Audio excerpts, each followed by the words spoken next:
নমস্কার, অ্যাস্ট্রোইজডমে সবাইকে স্বাগতম। প্রিয় দর্শক, আজকের এই বিশেষ ভিডিওতে আমরা আলোচনা করতে চলেছি বৃষ রাশির 27 এপ্রিল থেকে 3 মে পর্যন্ত প্রেম এবং বিবাহিত জীবন কেমন যাবে, একটি গভীর এবং বাস্তবসম্মত বিশ্লেষণ। এই সময়টা আপনার জীবনে সম্পর্কের দিক থেকে যেমন কিছু নতুন সম্ভাবনা নিয়ে আসতে পারে, তেমনি কিছু সতর্কতার সংকেতও দিচ্ছে।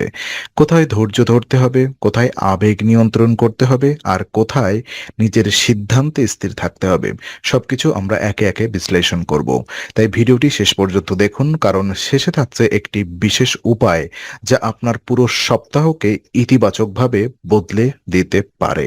তো প্রথমত চলুন আমরা কথা বলবো সিঙ্গেলদের প্রেম জীবন কেমন যাবে। তো এই সপ্তাহে বৃষ রাশির সিঙ্গেলদের জন্য একটু সংবেদনশীল এবং চিন্তাভাবনার সময় হতে চলেছে। নতুন কোনো সম্পর্ক শুরু করার ইঙ্গিত থাকলেও এখানে সবচেয়ে বড় বার্তা হচ্ছে তাড়াহুড়া নয়। আপনি হয়তো কারোর প্রতি আকৃষ্ট হতে পারেন বা কারোর কাছ থেকে প্রস্তাব পেতে পারেন, কিন্তু আবেগে ভেসে গিয়ে সিদ্ধান্ত নেওয়া এই সময় আপনার জন্য উপযুক্ত হবে না। কারণ গ্রহের অবস্থান এমন ইঙ্গিত দিচ্ছে যে আপনার বিচার বুদ্ধি কিছুটা আবেগ দ্বারা প্রভাবিত হতে পারে। বিশেষ করে এই সময় কোনো খবর বা তথ্য আপনাকে মানসিকভাবে অস্থির করে তুলতে পারে। এটি হতে পারে কারোর সম্পর্কে শোনা কিছু কথা, অথবা কোনো প্রত্যাশিত সম্পর্ক নিয়ে হতাশাজনক পরিস্থিতি। তাই এখানে গুরুত্বপূর্ণ হলো নিজেকে মানসিকভাবে স্থির রাখা। সবকিছু সময়ের উপর ছেড়ে দিয়ে ধৈর্য ধরে পরিস্থিতি পর্যবেক্ষণ করা উচিত। আপনার চারপাশে যারা আছেন তাদের আহ, বিশেষ করে বন্ধু বা পরিবারের সদস্যরা, তাদের সঙ্গে সময় কাটান। এতে আপনার মন ভালো থাকবে এবং আপনি বাস্তবতা বুঝতে পারবেন। এই সময় নিজেকে ভালোভাবে চেনার এবং নিজের চাহিদা বোঝার জন্য খুবই উপযুক্ত। মনে রাখবেন, এই সপ্তাহে নেওয়া তাড়াহুড়ার সিদ্ধান্ত ভবিষ্যতে সমস্যার কারণ হতে পারে। তাই ধীরে চলুন, বুঝে চলুন এবং নিজের আত্মবিশ্বাস ধরে রাখুন।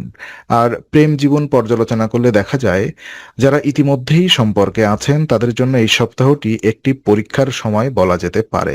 সম্পর্কের মধ্যে ছোটখাটো ভুল বোঝাবুঝি দেখা দিতে পারে, যা মূলত যোগাযোগের অভাব বা ভুল ব্যাখ্যার কারণে হতে পারে। তাই এখানে সবচেয়ে গুরুত্বপূর্ণ বিষয় হলো কথার সংযম রাখা এবং ধৈর্য বজায় রাখা।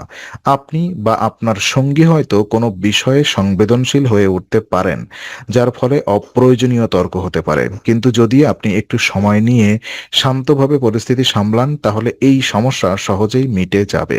মনে রাখবেন, প্রতিটি সম্পর্কেই আপস অ্যান্ড ডাউন থাকে, কিন্তু সেগুলোকে কিভাবে সামলানো হচ্ছে সেটাই আসল। এই সপ্তাহে পারস্পরিক বোঝাপড়া বাড়ানোর সুযোগ রয়েছে। আপনি যদি আপনার আহ, সঙ্গীর কথা মন দিয়ে শোনেন এবং নিজের অনুভূতি খোলামেলাভাবে প্রকাশ করেন, তাহলে সম্পর্ক আরো গভীর হতে পারে। কোনো পুরনো সমস্যা থাকলে সেটি নিয়ে আলোচনা করে সমাধান খোঁজার জন্য এটি একটি ভালো সময়। তবে অহংকার বা জেদ এই সময় আপনার সবচেয়ে বড় শত্রু হবে।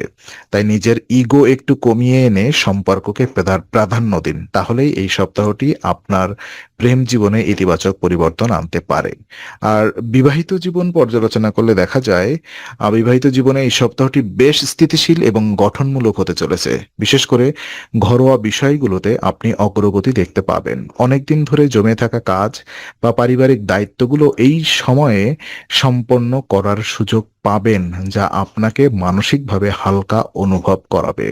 আত্মীয়দের সঙ্গে সম্পর্ক এই সময় উন্নত হতে পারে। কোনো পুরনো ভুল বোঝাবুঝি মিটে যেতে পারে বা নতুন করে সম্পর্ক গড়ে ওঠার সুযোগ আসতে পারে। পরিবারের সদস্যদের সঙ্গে সময় কাটানো এবং তাদের মতামতকে গুরুত্ব দেওয়া এই সময় খুবই উপকারী হবে। ওদিকে দাম্পত্য জীবনে সমন্বয় বাড়বে, তবে এর জন্য আপনাকে সচেতনভাবে চেষ্টা করতে হবে। আপনার সঙ্গীর সঙ্গে খোলামেলা আলোচনা, একে অপরের প্রয়োজন বোঝা এবং একসঙ্গে সময় কাটানো, এই বিষয়গুলো সম্পর্ককে আরো মজবুত করবে। তবে কিছু ক্ষেত্রে মতের অমিল হতে পারে, বিশেষ করে অর্থনৈতিক বা পারিবারিক সিদ্ধান্ত নিয়ে। এই সময় কোনো সিদ্ধান্ত নেওয়ার আগে পরিবারের বয়োজ্যেষ্ঠদের পরামর্শ নেওয়া ভালো হবে। এতে ভুল হওয়ার সম্ভাবনা কমবে এবং আপনি সঠিক পথে এগোতে পারবেন। এবং বিশেষ সতর্কতা কিছু আমি আপনাদেরকে বলবো। দেখুন, এই সপ্তাহে কিছু গুরুত্বপূর্ণ সতর্কতা মেনে চলা খুবই জরুরি, বিশেষ করে অর্থ এবং সিদ্ধান্তের ক্ষেত্রে। প্রথমত, কাউকে টাকা ধার দেওয়ার আগে ভালোভাবে চিন্তা করুন, কারণ গ্রহের অবস্থান ইঙ্গিত দিচ্ছে যে এই সময়ে দেওয়া অর্থ ভবিষ্যতে ফিরে না পাওয়ার সম্ভাবনা থাকতে পারে, যা আপনার জন্য মানসিক চাপের কারণ হবে। দ্বিতীয়ত, কোনো বড় সিদ্ধান্ত যেমন চাকরি পরিবর্তন বা নতুন কোনো উদ্যোগ শুরু করা এই সময় না নেওয়াই ভালো। যদি কিছু সুযোগ আসতে পারে, কিন্তু সেগুলো ভালোভাবে যাচাই না করে গ্রহণ করলে পরে সমস্যায় পড়তে পারেন। তাই ধৈর্য ধরে সময় নিন এবং পরিবারের অভিজ্ঞ সদস্যদের পরামর্শ নিন। স্বাস্থ্যের দিক থেকেও সতর্ক থাকা প্রয়োজন, বিশেষ করে মিষ্টি খাবারের প্রতি আকর্ষণ বাড়তে পারে, যা নিয়ন্ত্রণ না করলে ভবিষ্যতে ডায়াবেটিস বা ওজন বৃদ্ধির কারণ হতে পারে। তাই খাদ্যাভ্যাসে সংযম রাখা অত্যন্ত জরুরি। সব মিলিয়ে এই সপ্তাহে সচেতনতা এবং ধৈর্যই আপনার সবচেয়ে বড় শক্তি হবে। আর বিশেষ কিছু উপায় যদি আমি আপনাদেরকে বলি, তো এই সপ্তাহে জন্য এটি অত্যন্ত কার্যকর এবং প্রাচীন উপায় হলো প্রতিদিন ৩৩ বার ওম ভৈরবায় নমঃ জপ করা। এই মন্ত্রটি আপনার মানসিক স্থিরতা বাড়াতে সাহায্য করবে এবং নেতিবাচক চিন্তা বা প্রভাব থেকে আপনাকে দূরে রাখবে। বর্তমান গ্রহগত অবস্থানের কারণে আপনার মনে কিছু বিভ্রান্তি বা অস্থিরতা দেখা দিতে পারে, আর এই মন্ত্র জপ করলে আপনার মন শান্ত হবে এবং আপনি পরিষ্কারভাবে চিন্তা করতে পারবেন। এর ফলে আপনি সঠিক সময়ে সঠিক সিদ্ধান্ত নিতে সক্ষম হবেন, যা এই সপ্তাহে অত্যন্ত গুরুত্বপূর্ণ। এছাড়া এই মন্ত্র আপনার আত্মবিশ্বাস বাড়াবে এবং আপনার চারপাশের একটি ইতিবাচক শক্তি তৈরি করবে। প্রতিদিন সকালে বা সন্ধ্যায় নিরিবিলি পরিবেশে বসে এই জপ করলে এর প্রভাব আরো গভীর হবে।